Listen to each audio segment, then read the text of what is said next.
ശോഭ കുറഞ്ഞിട്ടുണ്ടോ? ഈശോർമാവേ വിശ്വം കർമ്മിക്കാൻ തക്കവണ്ണം യോഗ്യതയുള്ളല്ലേ? എങ്ങനെയുള്ളത്? വിശ്വകർമാക്കളുടെ പിന്മുറക്കാര് അല്ലെ, പയ്യന്ത്രവന്മാരായിരിപ്പോരും എന്റെ വിശ്വകർമാക്കള് അല്ലെ?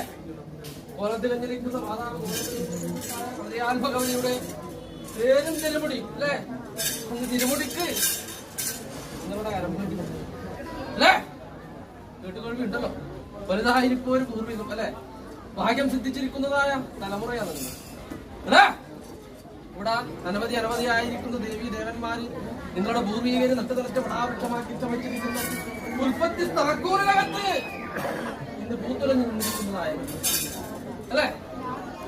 പൗർണമിയിൽ ദുർഗയും സമാവാസിയിൽ മഹാകാളിയുമായിരിക്കും മാതാവ് വിദ്യങ്കര സരസ്വതി മാവന്മേൽ ഭാഗ്യശരൻ അല്ലെ? കണ്ണൂരിൽ മൂകാംബിക, മധുരയിൽ മീനാക്ഷി, ചെറുകുന്നിൽ അന്നപൂർണേശ്വരി, ലക്ഷ്മിയായി സരസ്വതിയായി